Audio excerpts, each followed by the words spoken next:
ፊታችንንና መላ ሰውነታችንን አንድ ጊዜ እናማትባለን። በስመ አብ ወወልድ ወመንፈስ ቅዱስ አሃዱ አምላክ አሜን።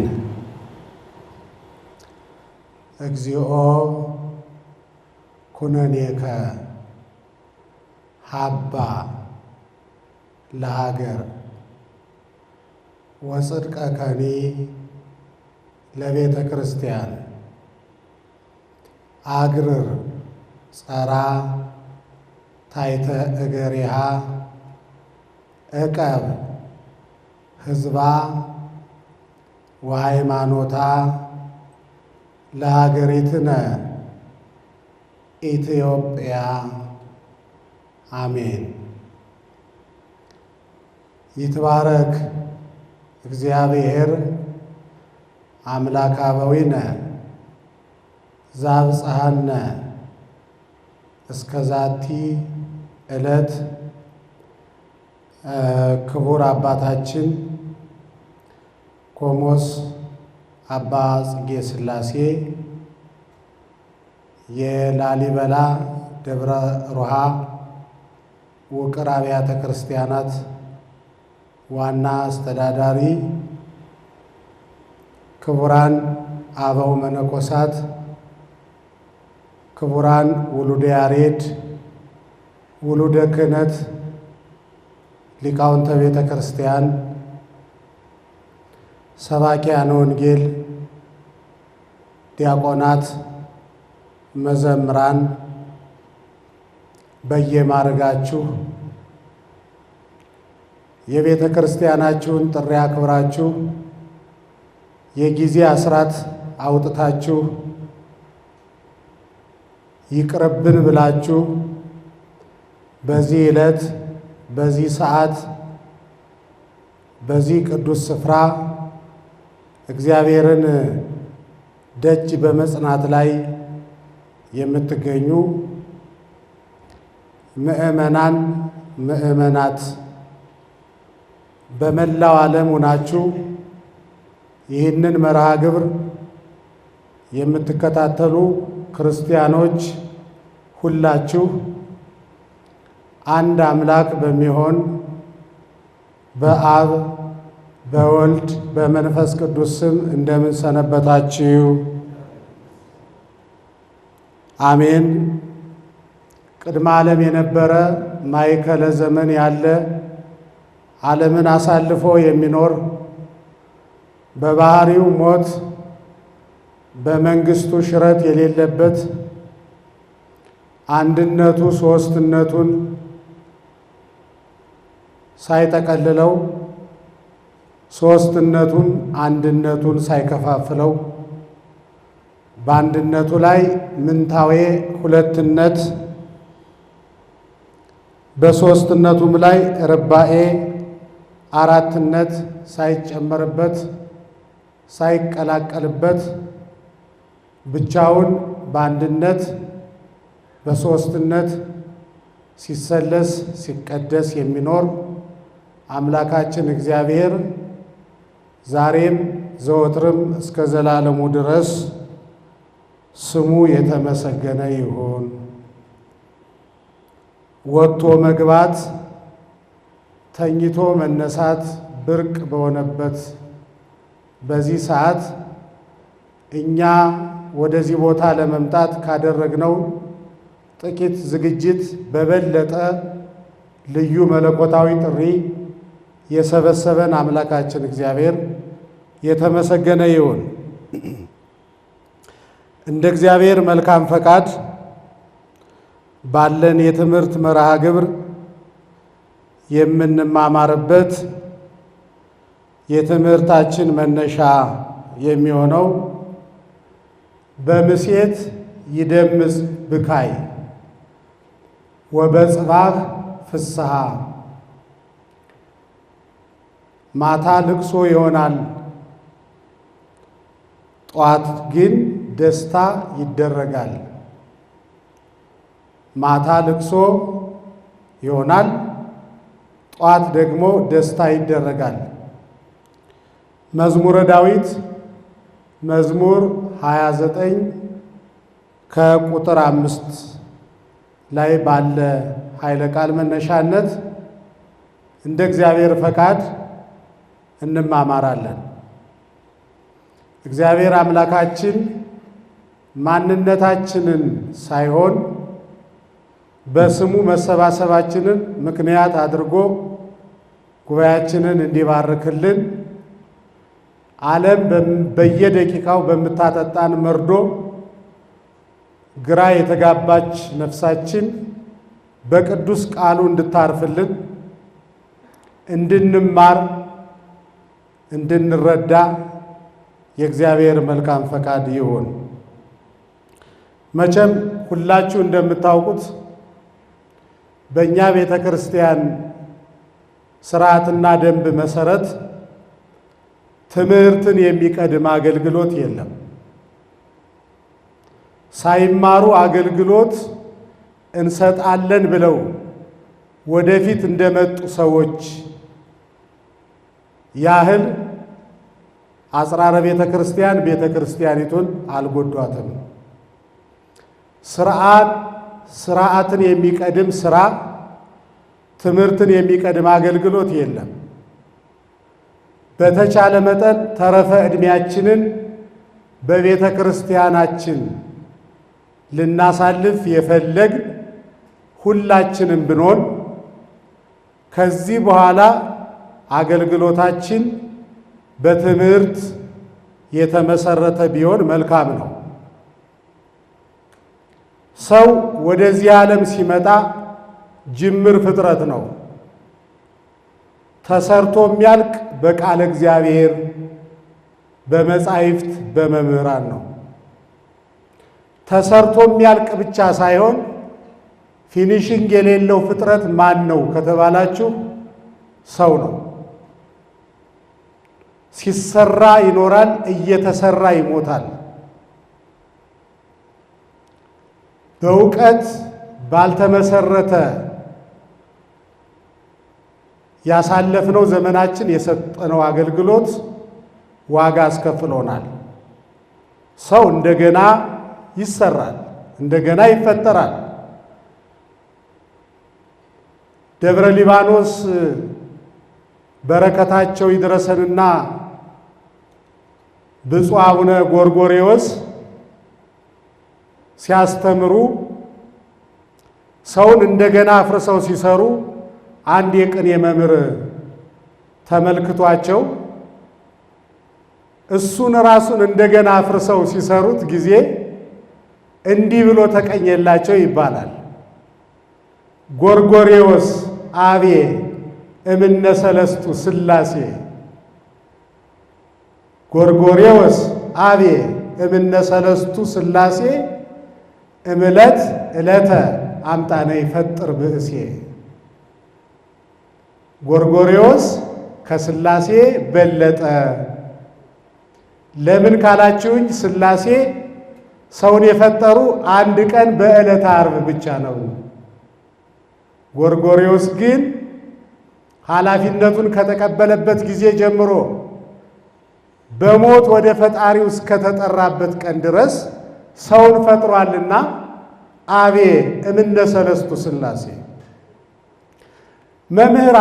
መምህራን ነን የሚሉ ሰውን አፍርሰው ከሰሩ ነው፣ ሰው ከፈጠሩ ነው። እግዚአብሔር ደግሞ የባህሪ የሆነውን ስልጣኑን በጸጋ ያደላቸው አማልክት ዘበጸጋ የተባሉ መምህራን አሉ። በእነሱ እንደገና የምንፈጠርበት እድል ካልተፈጠረ ቅድም መርሃ ግብር መሪው እንዳሉት እንዴት እንሻገራለን? በእኛ ቤተ ክርስቲያን አስተምሮ መሰረት መማርን የሚቀድም አገልግሎት የለም ብያቸዋለሁ። መማር ማለት ደግሞ በብዙ ቋንቋ መናገር ብቻ አይደለም። በብዙ ቋንቋ መናገር መልካም ቢሆንም የመማር ማረጋገጫ ግን አይደለም። ብዙ የምስክር ወረቀት መልካም ቢሆንም የመማር ማረጋገጫ አይደለም።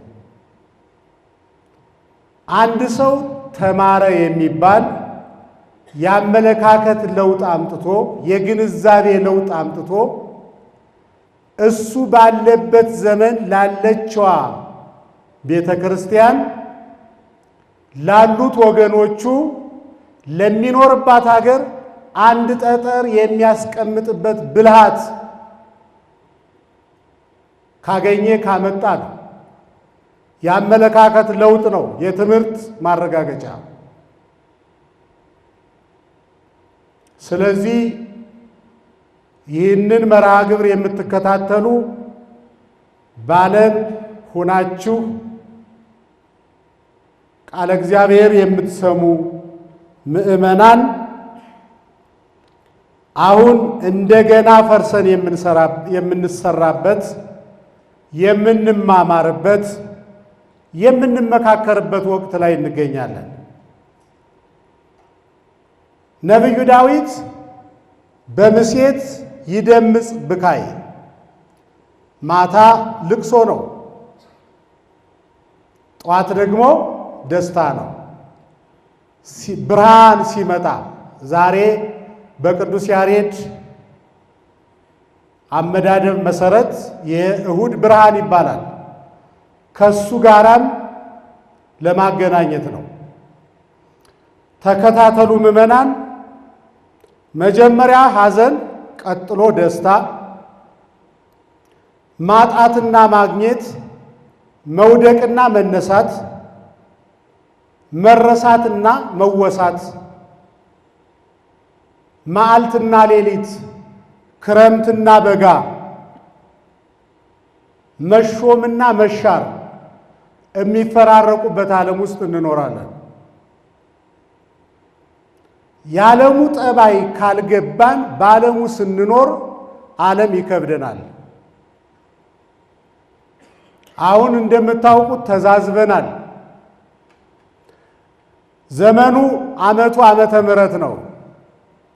መርገም ቁራኝነት ጥንተ አብሶ ጠፍቶ አስተኀፈረ ኃጢአተ በዲበ ምድር ወሰዓረ መርገመ በዲበ ዕፀ መስቀል ወአብጠለ ሞተ እምሲኦል ወነሰተ ሙስና እሙስተ መቃብር ብለን ከዘመርን 2000 ዘመን አስቆጥረን ሳለ ያመነ የተጠመቀ ስጋውን የበላ ደሙን የጠጣ ግን ሆደ ባሻ ባይተዋር ሐዘንተኛ የሆነ በዛ። እኛም አለማስተማራችንን ያረጋገጥን አሁን ነው። እናንተም አለመማራችሁን ያረጋገጥን አሁን ነው። ትውልዱ ከእጃችን ሲወጣ ተቀምጠን የሰቀልነውን ቁመን ማውረድ ሲያቅተን ማጣፊያው ሲያጥረን በተለምዶ እንደነበርን አረጋግጠናል። ፈቅዳችሁልን ወቅሰናችሁ፣ ፈቅደንላችሁ ወቅሳችሁን በጋራ በፈጠርነው ችግር ሀገር፣ ቤተ ክርስቲያን ችግር ውስጥ ወድቀዋል።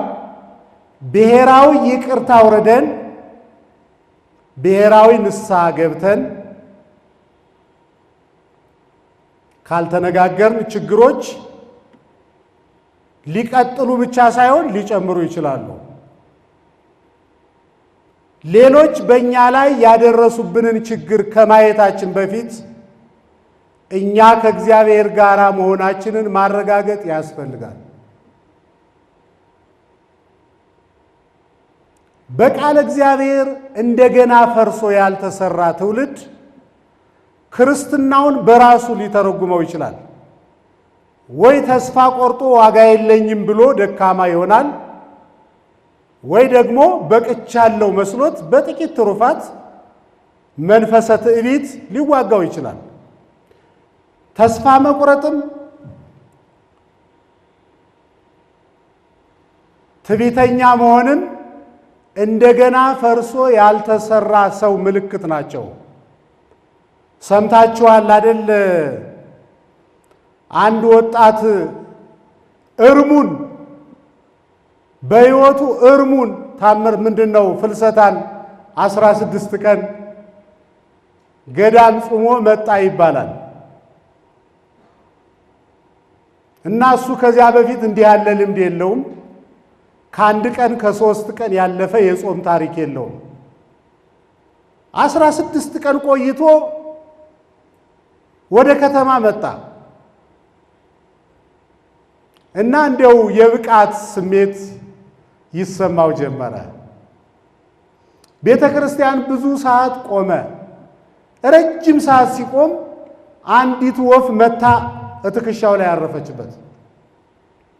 ይሄማ ግልጽ ነው፣ የመጣው ከገዳም ነው፣ ሱባኤ ነው የቆየው። ይህች ወፍም የርግብ ምሳሌ ናት። ርግብም የመንፈስ ቅዱስ ምሳሌ ነው። ይሄ ጸሎት ሰማየ ሰማያት አርጓል ማለት ነው ብሎ ተረጎመ። ደግነቱ እዚያ ቤተ ክርስቲያን አንድ ትልቅ አባት ይኖራሉ እና ሄደና ነገራቸው። የሄደበት ዋናው ምክንያት መብቃቱን ለማረጋገጥ ነው። ግን አባ ላይ ሲሄድ እንደገመተው አልሆነም። አባቴ አቤት፣ ገዳም ቆይቼ መምጣቴ ነው። እሺ፣ ቤተ ክርስቲያን እንደቆምኩ በቀጥታ ርግብ አረፈችብኝ። የምን ምሳሌ ነው አላቸው። ሰውየው የተማሩ ሰው ናቸው። ጊዜ ገፍቷቸው ዳዊት እየደገሙ መቃብር ውስጥ ናቸው። ልጄ ብዙ ሰዓት ቁመ ነበር እንዴ አሉት። አዎ ብዙ ሰዓትማ ቁሜያለሁ። አየህ ግንድ መስልሃት ነው፣ ብትንቀሳቀስ ይሻላል። አፍርሶ መስራት ማለት እኮ ይሄ ነው። አሁን በቅተሃል ከሚሉት ገና ነህ ቢሉት ይጠቀማል አይደል እንዴ? እንዲህና የመሳሰሉትን ችግሮች እንፈጥራለን። ይህንን አጋጣሚ ለመጠቀም ያህል አርሴማ ገዳም ጻድቃኔ ዘግታችሁ የመጣችሁ ጾማችሁ የተመለሳችሁ ቀስ በሉ እንጂ ያዝ አርጉት። አባቶቻችን 40 ዘመን ገዳም ቆይተው ያላሉትን ስትሉ ትደመጣላችሁ። አዎ እናታችን ቅድስት አርሴማ እናታችን ቅድስት ድንግል ማርያም በ3 ቀን በአንድ ቀን ያናግራሉ። አብረን ነው የምንኖር፣ እንተዋወቃለን። ተረጋግተን ክርስትናውን ልንኖር ያስፈልጋል።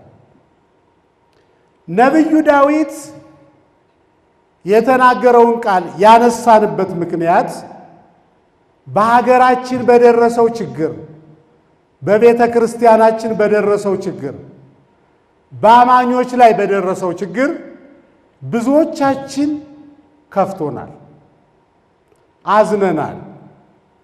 እንግዲህ የሕዝቡን መከራ በተግባር ሲመለከቱ፣ ሲያዩ፣ ሲያጽናኑ የነበሩ አባት በመካከላችን ተገኝተዋል። ቆሞስ አባ ጽጌ ሥላሴ ከደብረ ሮሃ መጥተዋል። ክርስትናውን በሕይወቱ የሚያስተምር አባት በናፈቀን በዚህ ሰዓት አያችሁ፣ መከራ አንዳንድ ጊዜ እግዚአብሔር ብዙ መንፈሳዊ ጀግኖችን በዚያ የመከራ ሰዓት ይወልዳል። በዚህ የተነሳ አሁን መጽናናት ያስፈልገዋል ትውልዱ። እዚህ ያላችሁ የበረታችሁ ከሆነ ልትታገሱን ይገባል። ሚዲያው በዓለም ላሉ ክርስቲያኖች ግራ ለተጋባቸው ጭምር ስለሚደርስ በሐዘን የተቀጠቀጣችሁ አተርፍ ባያ ጉዳይ የሆናችሁ ተደራራቢ ችግር የደረሰባችሁ በየትኛውም ቦታ ሆናችሁ ይሄን መርሃ ግብር የምትከታተሉ ሐዘኑ ማታ ነው። ጧት ምንድነው አልኳችሁ? ደስታ ነው። ጧት ደስታ ነው። መጀመሪያ ሐዘን ቀጥሎ ደስታ ሲሆን ጥሩ ነው። መከራ የሚሆን በደስታ ቆይቶ በሐዘን ሲጨረስ ነው። አሁን ተስፋ ማድረግ አለብን። እምናመልከው አምላክ እምናገለግለው ጌታ ይህንን ወቅታዊ ሁኔታ እንደሚለውጠው እናምናለን። ነቢዩ ዳዊት ሁላችሁ እንደምታውቁት በራሱ በፈጣሪው ረከብኩ ብእሴ ምእመነ ዘከመ ልቤ እንደ ልቤ የሆነ የእሴይን ልጅ ዳዊትን አገኘሁት ብሎ መስክሮለታል። ለምንድን ነው እንደ ልቤ የተባለ? የአምላኩ የባህሪ ዕውቀት በጸጋ ተገልጾለት ኃላፊያትን መጻያትን ይናገር ስለነበረ ነው። አሁን እንግዲህ ትርጓሜ ልገባ ነው ማለት ነው። በምሴት ይደምጽ ብካይ። ምሴት የተባለ አዳምና ሔዋን ዕፀ በለስን በልተው ከፈጣሪያቸው ጋር ተጣልተው ከገነት የወጡበት ምሽት ነው። 7 ዓመት ከፈጣሪያቸው ጋር ነበሩ። ከ7 ዓመት በኋላ የማይገባ ስራ ሰርተው ከፈጣሪያቸው ጋር ተጣሉ። ፈጣሪያቸው ፈረደባቸው። በሞተ ሥጋ ሞተ ነፍስ፣ በርደተ መቃብር ረደተ ገሃነም ፈረደባቸው። አዳምና ሔዋን ከገነት ሲወጡ ያዘኑ በተፈረደባቸው ፍርድ ብቻ እንዳይመስላችሁ። እንስሳት አራዊት መጥተው አልባችሁ ጠጡን፣ ገፋችሁ ልበሱን፣ አርዳችሁ ብሉን ይሏቸው ነበረ። ዕፀ በለስን በልተው ከፈጣሪያቸው ጋር ሲጣሉ ወቀሷቸው። አዳምና ሔዋን ምንድን ነው የጎደለባችሁ? ዕፀ በለስን የሚያስበላ ምን ችግር ደረሰባችሁ? ያጎደልንባችሁ ነገር አለ ወይ? እማትረቡ ፍጥረታት ናችሁ ማለት ነው ብለው ዘበቱባቸው። አያችሁ ምዕመናን፣ ከእግዚአብሔር ጋር ስንሆን ፍጥረታት ከኛ ጋር ናቸው። እግዚአብሔር በረድኤት ሲነሳን፣ ሲጣላን፣ ሲለየን ፍጥረታት በእኛ ላይ ይነሳሉ። ሁላችሁ ታውቃላችሁ። መላእክት 7 ዓመት አዳምን ያገለግሉት ነበር። ወጥተው ወርደው ወድቀው ተነስተው ያገለግሉት ነበር። ይህንን ታውቃላችሁ ወይ? ዕፀ በለስን በልቶ ከፈጣሪው ጋር ሲጣላ አዘዞሙ ለሱራፌል ወለኪሩቤል ከመይቀው ፍና ዕፀ ሕይወት ዘውስተ ደዊሆሙ ኩናተ እሳት እንተ ትትመያየጥ። ለምን? ከመ ኢይባ አዳም ተአቢሎ። ያገለግሉት የነበሩት መላእክት ዕፀ በለስን በልቶ ከፈጣሪው ጋር ሲጣላ የምትገለባበት ሰይፍ ይዘው በር ላይ ቆመው አዳም ከፈጣሪያችን መመሪያ ተሰጥቶናል፣ ሁለተኛ እዚህ አካባቢ እንዳናይህ፣ በጣም እናዝናለን፣ ምንም ማድረግ አንችልም ብለው ከገነት ያስወጡት መላእክት ናቸው። ይኸው ከዚያን ጊዜ ጀምሮ ጌታችን ከመቤታችን እስኪወለድ ድረስ ሰውና መላእክት ከ7ቱ መስተጻረራን አንዱ ነን። ታውቃላችሁ። ጀርባቸውን ሰጥተውን የማንንም መስዋዕት አናሳርግም ብለው፣ ምናልባት መጽሐፍ ቅዱስ የምታነቡ ሰዎች ምን ማለቱ ነው ካላችሁ፣ ከአባር ከቸነፈር የሚጠብቅ እንጂ የገሌን መስዋዕት መልአኩ አሳርጎለት ገነት ገባ የሚል ንባብ አታገኙም። ካገኛችሁ ግድፈተ ጸሐፊ ነው። ኃላፊነቱን እንወስዳለን፣ ሰርዙት። ለምን? ኮነኖሙ ሞት እማዳም እስከ ክርስቶስ ሞት ሰለጠነ። ሰውና መላእክት ተጣሉ። በምሴት ይደምጽ ብካይ፣ በመላእክት ማስፈራሪያ፣ በእንስሳት አራዊት ዛቻ፣ በእግዚአብሔር ፍርድ ከገነት ሲወጡ አዳምና ሔዋን አዘኑ። ወበጽብሐ ፍስሐ፣ ያዘናችሁ አሁን ይሄን ነው መስማት ያለባችሁ። ሐዘኑን አይደለም፣ የጧቱን ደስታም ጨምራችሁ። ወበጽብሐ ፍስሐ፣ ጽብሐ የተባለ አዳም በበደሉ ተጸጽቶ ንስሐ ገብቶ ፈጣሪውን ይቅርታ የጠየቀበትና ከፈጣሪው የምህረት ቃል ኪዳን የሰማበት ቀን ነው። አልቦቱ ካልዕ ሕሊና ለአዳም ዘእንበለ ብካይ ላዕለ ኃጢአቱ 100 ዘመን አልቅሷል። 100 ዘመን አልቅሷል። ከዚህ በኋላ ዋጋ የለኝም ብላችሁ ከመንፈሳዊ ተሳትፎ የራቃችሁ ተስፋ የቆረጣችሁ ሐዘንና ደስታ የምንነግራችሁ ተስፋችሁ እንዲለመልም ነው። መንፈሳዊ ተሳትፎ የሚያደርግ በሌለበት ዘመን መሻገር እንዴት ይታሰባል? የምንናገር ሁሉ በመንፈሳዊ ተሳትፎ አለን እንዴ? የት አለ? መንፈሳዊ ተሳትፎ የሚባል ነገር የለም። ምስጢረ ቁርባን መድረክ ላይ ከመነገር ያለፈ ይሄ በመካከል የዕድሜ ደረጃ ያለው ወጣት ተሳታፊ አይደለም። ለምን? አይውላችሁ በሰማይ አንዲት ነፍስ ሲኦል ከሌለች ገነት ናት፣ ገነት ከሌለች ሲኦል ናት። ሶስተኛ ቦታ የለም። ይዘከረ መጽሐፍ ሰለስተ መካናተ አላክሌተ። በቤተ መቅደስም አንድ ሰው ካልቀደሰ ቆራቢ ነው፣ ካልቆረበ ቀዳሽ ነው። አስቀዳሽ ምንድን ነው? ዘይተመጥኦ እምቁርባን ይሰደድ እምቤተ ክርስቲያን። የማይቀበል ካለ ምን ይገትረዋል? ለምን? እስመ አማሰነ ሕገ እግዚአብሔር፣ የእግዚአብሔርን ሕግ ሽሯል። ወደ ገሃዱ ዓለም ስናመጣም ካላገባ መንኩሷል፣ ካልመነኮሰ አግብቷል። ወይ ለአንዱ ነገር እየተዘጋጀ ሲሆን ብቻ እንፈቅድለታለን እንጂ ሶስተኛ ሕግ እንዲያመጣ እንዲሰራ አይፈቀድለትም። ሌላ ጥያቄ በአይምሯችሁ እንዳይነሳ ማስቀደስ አይቻልም አይደለም ያልኳችሁ። የማይቀድሱ የማይቆርቡ 20-30 ዓመት የሚያስቀድሱ ክርስቲያኖች እየመጡ ነው ወደፊት። እንዲህ ያለ ስርዓት የለም።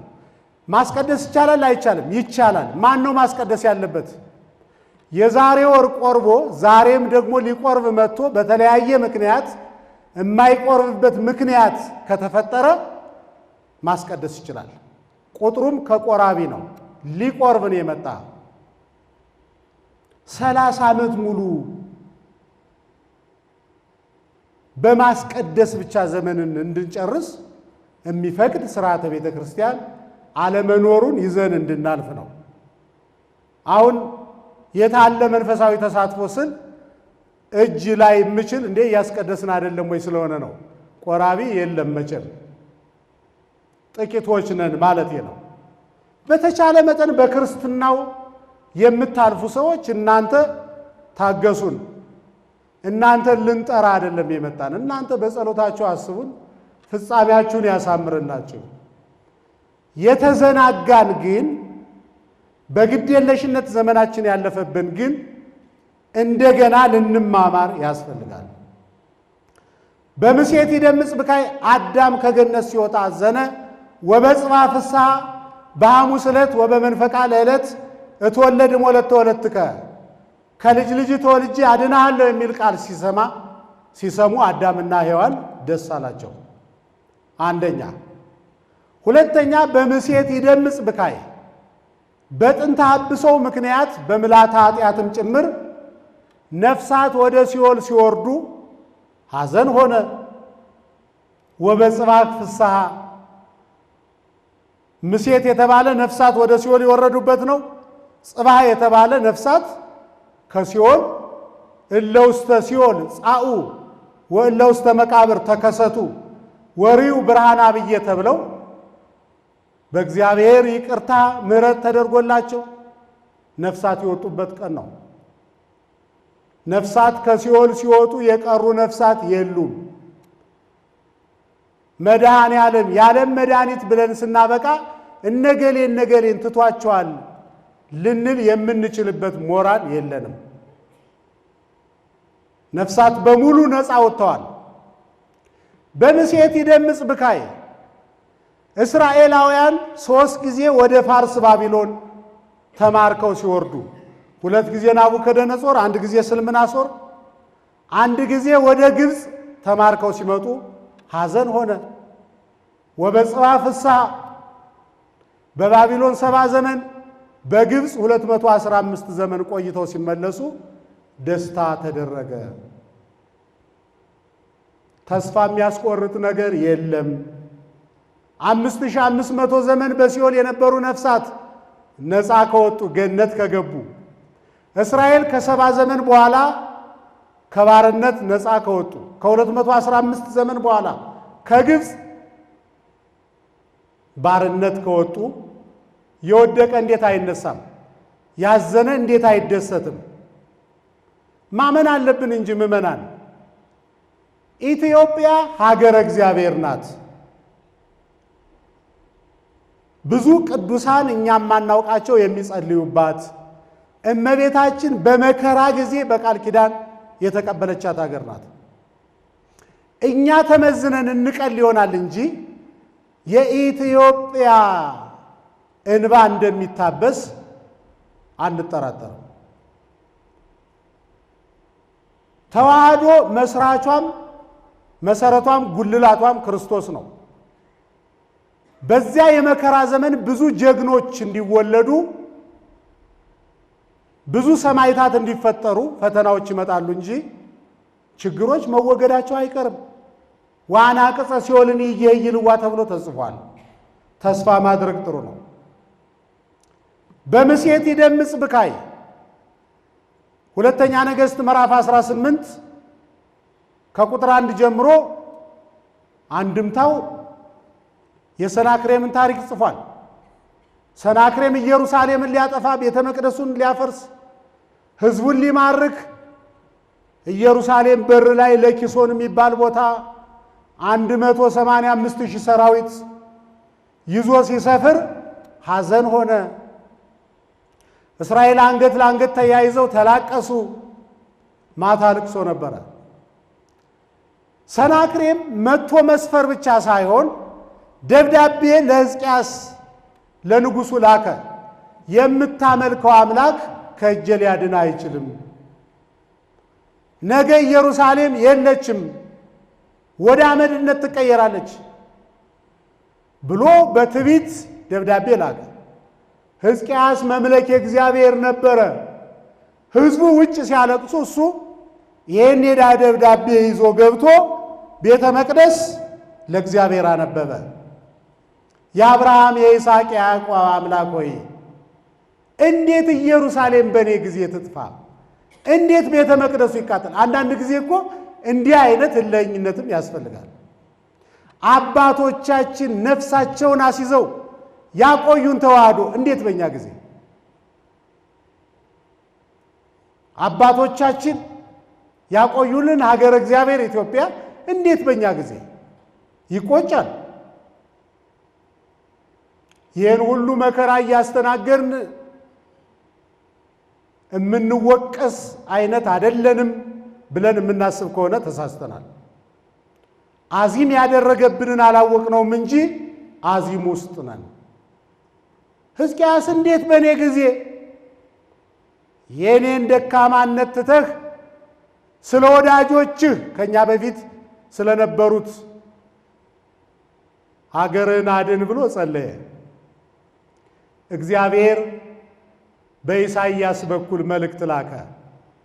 እግዚአብሔር ኢሳይያስን አለው፣ ሕዝቅያስን ሂድና እንዲህ በለው፣ የፎከረብህ ሰናክሬም ኢየሩሳሌምን አያጠፋም፣ ቤተ መቅደሱም አይፈርስም። ዛሬ ያየውን ሰራዊት ነገ አታየውም። ማታ ልቅሶ ነበረ። ወበጽባ ፍስሐ ሰናክሬም ከቤተ መንግሥቱ ሲወጣ ሕዝቅያስ ጸሎቱን ጨርሶ ሲመለስ ሰናክሬም የለም፣ ሰራዊቱም ደም ጎርሷል። የማታው ልቅሶ በጧቱ ደስታ ተቀየረ። በምሴት ይደምጽ ብካይ ሁለተኛ ነገሥት ምዕራፍ 20 ላይ ኢየሩሳሌምን በጸሎቱ እንዲህ አድርጎ ያተረፈ ሕዝቅያስ ታመመ፣ ጤና አጣ። የንጉሥ ሞት የፀሐይ ርበት ነው ብለው እስራኤላውያን ቤተ መንግሥቱን ከበው ሲያለቅሱ ሲያዝኑ ያመሻሉ። ጠላት ሲመጣ በአንተ ጸሎት ድነን የዛሬዋን ፀሐይ የሞቅን ባንተ ነው፣ እንዴት አንተ ትሞትብናለህ ብለው ያለቅሳሉ። ሕዝቅያስ ግን ይጸልይ ነበረ። ፊቱን ወደ ምስራቅ መኝታውን አዙሮ አምላኬ ሆይ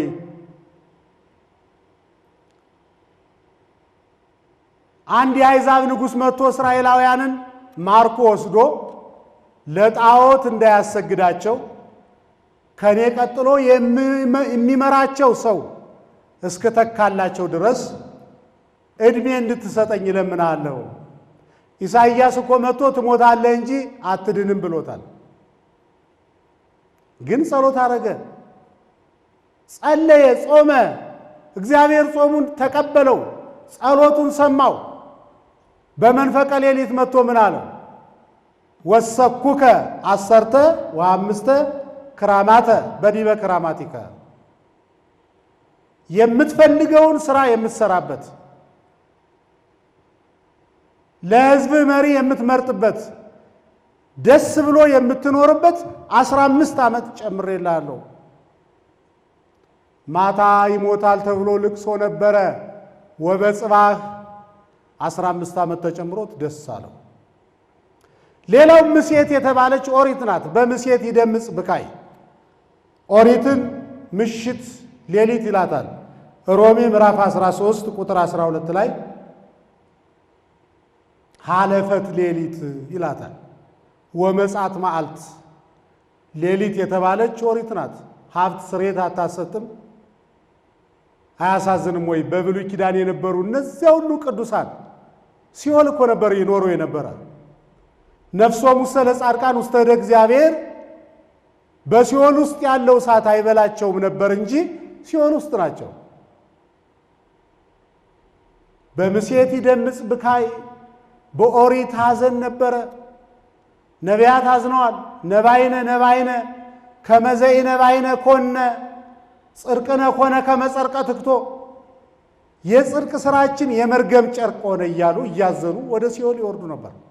ሐዘን ነበር፣ ዋይታ ነበር፣ ዘመኑ ጨለማ ነበረ።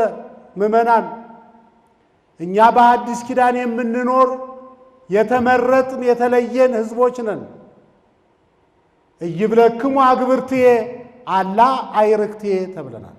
ወዳጆች አባ ብለን ልንጠራው ባለሙሉ ስልጣን ሆነናል። የደረሰብንን ነገር ብቻ ሳይሆን የተደረገልንን ነገር በማሰብ አቅም መፍጠር በእንደዚህ ያለ አሳባቂ ዘመን ያስፈልጋል። እኛ የእግዚአብሔር ልጆች ነን። ነቢያት አምላክነ ነበር የሚሉ እኛ አቡነ ዘበሰማያት ብለን እንጸልያለን። በምሴት ይደምጽ ብካይ፣ በኦሪት ሐዘን ነበር፣ ደስታ የለም። ሰው ከፈጣሪው ጋር የተጣላበት በሞተ ሥጋ ሞተ ነፍስ፣ በርደተ መቃብር ረደተ ገሃነም ተፈርዶበት ከፈጣሪው ጋር የተለያየበት ሞታ ለነፍስ ርሂቅም እግዚአብሔር ይላል። ነፍስ ሞተች የምትባል መቼ ነው ከተባለ በኃጢአትና በሌላ ምክንያት ከፈጣሪዋ ጋር ስትጣላ ነው። እኛ አማኑኤል ማለት እግዚአብሔር ምስሌነ፣ ከስጋችን ስጋ ከነፍሳችን ነፍስ ነስቶ ከኛ ጋር ነው። እንዴ ምዕመናን ልብ ማድረግ ያስፈልጋል። በመላእክት ተገፍትሮ ከገነት የወጣ የሰው ልጅ የመላእክት ፈጣሪ ሆኖ ማዕርገ መላእክት አልመጥነው ብሎ በዘባነ ኪሩብ ተቀምጦ የመላእክትን ምስጋና የመላእክትን ስግደት የሚቀበልበት ዓመተ ምሕረት መሆኑን ማሰብ ነው። መሻገር የምንችልበትን አቅም የሚፈጥርልን። ትናንት በመላእክት ከገነት ወጣ አልኳችሁ፣ ዛሬ የመላእክት ፈጣሪ ነው። ወደ ቀደመ ክብራችን እንደተመለስን ብቻ ይነገራል። ለምን? ከመቤታችን የተነሳው ሥጋ የባህሪ አምላክ ሆኖ በዘባነ ኪሩብ ተቀምጦ ዓለምን እየገዛ መላእክትን እየገዛ መሆኑ ለምን አይነገርም? ዳዊት ያንን አይደለም ወይ? ምንትኑ ውእቱ ሰብ ከመ ትስክሮ ወምንትኑ ውእቱ እጓለ እመሕያው ከመ ታውጾ ከፈጠርከው ፍጥረት ሁሉ የበደለ የሰው ልጅ በዘባነ ኪሩብ አስቀምጠህ የባሕርይ አምላክ ያደረግከው የሰው ልጅ። ይሄ የሰው ክብር ለእያንዳንዱ ቢገባው ኖሮ የሆነው ነገር ሁሉ ባልሆነም ነበር። ከክብራችን ዝቅ እንድንል ያደረገን ክብራችንን በጥንቃቄ አለመማራችን አለመረዳታችን ነው። እንኳን በበጎ የለመነው በክፋት የለመነው አምላክነት አዳምና ሔዋን ዕፀ በለስን የበሉ አምላክነት ፈልገው ነው። 5500 ዘመን ሲፈጸም የባሕርይ አምላክ ሆኖ በዘባነ ኪሩብ ተቀምጧል። ባለቅኔው እንዳለ እስመ ኮነ ሥጋ አምላከ ማየዌ ያሰወ ነብዩ ማሩ ዘይቤ እቤረ ወአረጋዊ ዕፀ በለስን ብትበሉ አምላክ ትሆናላችሁ ብሎ ትንቢት የተናገረ አርዌ አልዋሽም። እስመ ኮነ ሥጋ አምላከ ማየዌ የት አለው እሸት በዘባነ ኪሩብ ተቀምጦ የባሕርይ አምላክ ሆኖ እንኳን በላ እያለ ያደንቃል። ሰውና እግዚአብሔር በሚገርም ሁኔታ የተቀራረቡ ከዚህ የተነሳ ስለሆነ ነው። በምሴት ይደምጽ ብካይ በኦሪት ሐዘን ነበር። ወበጽባ ፍስሐ አምላክ ሰው ሲሆን ሰው አምላክ ሲሆን ሰማዩ ምድር ምድሩ ሰማይ ሲሆን በእመቤታችን ምክንያት የተራራቀው ዓለም ሲገናኝ ጨለማው ሲገፈፍ በብርሃን ሲተካ በጽባህ ጽባ የተባለች ወንጌል ናት። መርገመ ሥጋ መርገመ ነፍስ የራቀባት በረከት የታደለባት የሰው ልጅ ነፃ የወጣባት የተመኘው አምላክነት ተሰጥቶት ሌሎቻችን አማልክት ዘበጸጋ ተብለን ከእመቤታችን የተከፈለው ሥጋ በዘባነ ኪሩብ ተቀምጦ የፍጥረታት ጌታ የሆነበት ጽባህ በወንጌል ደስታ ነው። ይህንን ማወቅ አለብን ምዕመናን። በሃይማኖታችን ምክንያት የደረሰብን መከራ ሁሉ ደስታችን ነው። ወደ ፈጣሪያችን የምንሄድበት እንደገና የምንሰራበት። ተዘናግተን ነበር፣ ተራርቀን ነበር፣ ተኮራርፈን ነበር፣ በግድ የለሽነት ልናልቅ ነበረ። መከራው ቀስቅሶናል። አይምሮ ያለው ሰው ተነስቷል። 24 ሰዓት እየሰራ ነው። አይምሮ የሌለው የለውም። መከራ ጠልቶ ክርስትና የለም። ነቢያት በመከራ አልፈዋል። ሐዋርያት መከራ ተቀብለዋል። መድኃኔ ዓለም ክርስቶስ በመከራ ዘመኑን ጨረሰ። ድንግል ማርያም በመከራ በንባ ዘመኗን ጨረሰች። ዲበ መሰረተ ነቢያት ወሐዋርያት ታነጽክሙ በነቢያት በሐዋርያት መሰረትነት ላይ የታነጸችዋ የ21ኛው መቶ ክፍለ ዘመን ቤተ ክርስቲያን ያለ መከራ ክርስትናውን ልታስቀጥል አትችልም።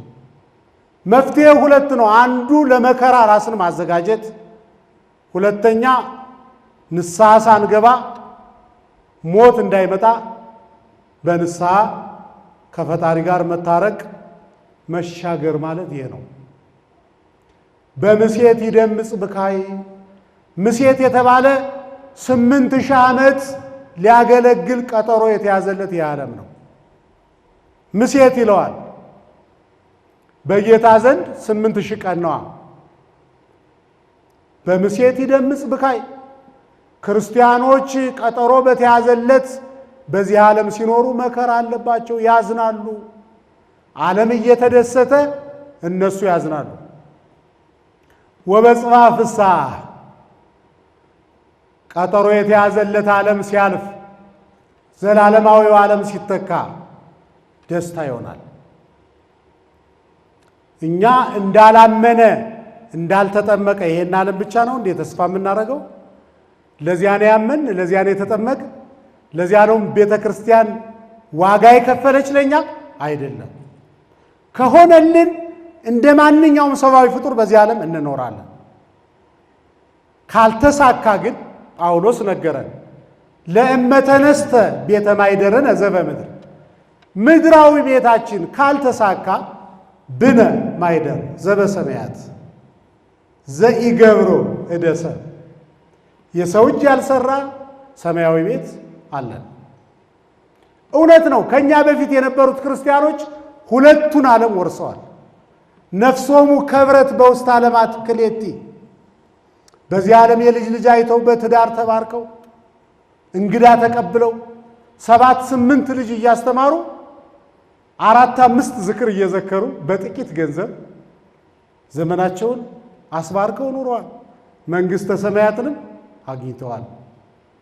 የነዚህ ክርስቲያኖች ልጆች እኛ የትኛውን ዓለም እየወረስን እንደሆን ሂሳቡን እየሰሩ መማር ያስፈልጋል። በምሴት ይደምጽ ብካይ፣ በዚህ ዓለም ስንኖር ሐዘን አለ፣ መከራ አለ። በጠባይ ጉድለት በማህበራዊ ኑሮ አለመቻል የመጣብንን አይደለም። በሃይማኖት ምክንያት መከራ እንቀበላለን። ወበጽባ ፍስሐ፣ ጽባ የተባለ ከሞት በኋላ ያለው ሕይወት ነው። ተድላ ደስታ እናደርጋለን። የመጨረሻው በምሴት ይደምጽ ብካይ፣ በምሴተ ሐሙስ መድኃኔ ዓለም ክርስቶስ በደቀ መዝሙሩ በይሁዳ መሪነት ተላልፎ ሲሸጥ ሲያዝ ሐዋርያት አዝነዋል። ወይለነ አሌለነ እስመ ተይዘ እስመ ሞተ እግዚእነ፣ መምህራችን ተይዟል፣ ታስሯል፣ ተሽጧልና ወዮልን እያሉ አዝነዋል። በምሴተ ሐሙስ ጌታ ሲያዝ ሐዋርያት አዝነዋል። ያስያዘው ደቀ መዝሙሩ ነው። እኛ ቤት ውስጥ በሁለት ፔሮል እየፈረሙ ቤተ ክርስቲያኒቱን እንደወጓት አጽራረ ቤተ ክርስቲያን አልተፈታተኗትም። የኤሊ ልጆች በቤተ መቅደስ እየተንደላቀቁ ሌብነት ሕጋዊ ሽፋን ተሰጥቶት መንፈሳዊ ተሳትፎ የሚባል ነገር ቀርቶ ሁላችን ተናጋሪ በሆንበት ሁኔታ መሻገር ብሎ ነገር አይታሰብም።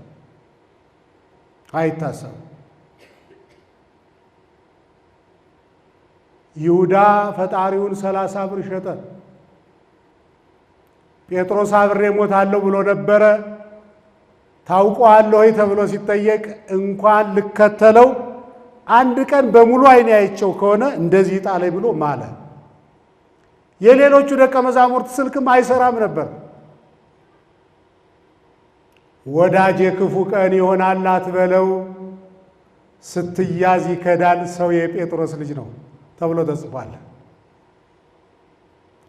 እንዳንተዛዘብ ምዕመናን፣ ሀገራችን ቤተ ክርስቲያናችን አሁን ዕለተ ዓርብ ላይ ናት፣ መከራ ላይ ናት። ክርስቶስ ተነስቷል። ጴጥሮስ አፈረ። ይሁዳ ራሱን አጠፋ። ሐዋርያት በተዘጋ ቤት ናቸው። የኢትዮጵያ ትንሣኤ ቅርብ ነው። የቤተ ክርስቲያኒቱ ከፍታ በቅርብ ጊዜ ይረጋገጣል። ይሄ መሃይሙ ተጠራቅሞ እንደጨፈረባት አትቀርም። ብልጫዋ ይታያል። እንዳንተዛዘብ ነጥብ እንዳናስጥል ራሳችንን ጠብቀን ይህን የመከራ ዘመን ማለፍ ያስፈልጋል። ክርስቶስ ሲያዝ ተላቀሱ። በየትኛውም የስብከት አውድ ዕለተ ዓርብን ለበረከት ሳናነሳ አናልፍም። ዳግመኛ የተወለድንበት እንደገና የተፈጠርንበት ስለሆነ አለቃ እያሌው እንዳሉት መድኃኔ ዓለም ክርስቶስ መሰቀል ያለበት መካከለኛው ምስራቅ ያለ ኮረብታ ላይ ብቻ አይደለም፣ በእያንዳንዱ ክርስቲያን ጭንቅላት ውስጥ መሰቀል አለበት አሉ። ጭፍሮች የተካፈሏት የክርስቶስ ቀሚስ ኢትዮጵያ ናት አሉ። ኢንግብድ ወይንስጥጥ አሉ። አላ ንትፋሰስ ለዘረከቡ ይርከቡ፣ አንቅደዳት የተባለች ኢትዮጵያ ናት። እመቤታችንን በእናትነት የተቀበልንበት መስቀሉ፣ የምንበላው ሥጋ የተፈተተበት፣ የምንጠጣው ደም የተቆረሰበት፣ በ40 በ80 ቀናችን ልጅነት የምናገኝበት ማየገቦ የፈሰሰበት ዕለተ ዓርብ አይምሯችን ውስጥ ካልሆነ አባቶቻችን እኛ የምንባላበትን ዓለም ንቀው ገዳም የወደቁ ዕለተ ዓርብን አስበው ነው። ሰማዕታት ጣዕመ ዓለምን የናቁ ዕለተ ዓርብን አስበው ነው። ተረፈ ዕድሜያችንን በሚገባ ልንወጣ ካሰብን ዕለተ ዓርብ በአእምሯችን መቀረጽ አለበት። በምሴት ይደምጽ ብካይ ጌታ ሲያዝ ሲገረፍ ሲሰቀል አዘኑ። ወበጽባ ፍስሐ 3 መዓልት 3 ሌሊት በከርሰ መቃብር አድሮ ሙስና መቃብርን አጥፍቶ ብርሃነ መለኮቱን ገልጾ ሞትን ድል አድርጎ ሲነሳ በጽባ እሑድ በዕለተ ትንሣኤ ቤተ ክርስቲያናችን ደስታ አስተናግዳለች። በምሴት ይደምጽ ብካይ ክርስቶስ ዳግመኛ ሲመጣ ሐዘን ነው። ንስሐ ያልገባው ያላመነው ያዝናል። ወበጽባ ፍስሐ ይህ ዓለም አልፎ መንግሥተ ሰማያት ስትተካ ደስታ ይሆናል። ስለዚህ ሲጠቃለል አዳም ከ5500 ዘመን በኋላ ወደ ቀደመ ክብሩ ብቻ ሳይሆን ዕፀ በለስ የበላበት ጉዳይ ተፈጽሞለት በዘባነ ኪሩብ ከመቤታችን የተከፈለው ሥጋ በዘባነ ኪሩብ ተቀምጦ የመላእክት ፈጣሪ ከሆነ ነፍሳት ከሲኦል ከወጡ ሚጠት ጽዋዌ በሚጠት ከተተካ ጨለማው በብርሃን ክረምቱ በበጋ ከተተካ ችግሮቻችን አልፈው እንባችን ታብሶ በደብረ ጽዮን ለታረደው በግ ለክርስቶስ የጋራ ምስጋና የምናቀርብበት ጊዜ ሩቅ ስላልሆነ ተስፋ ማድረግ፣ እግዚአብሔርን ማመን፣ ራስን ለንስሐ ማብቃት፣ ዘመኑን መዋጀት ያስፈልጋል። ተረፈ መዓልቱን ይባርክልን። ወስብሐት ለእግዚአብሔር።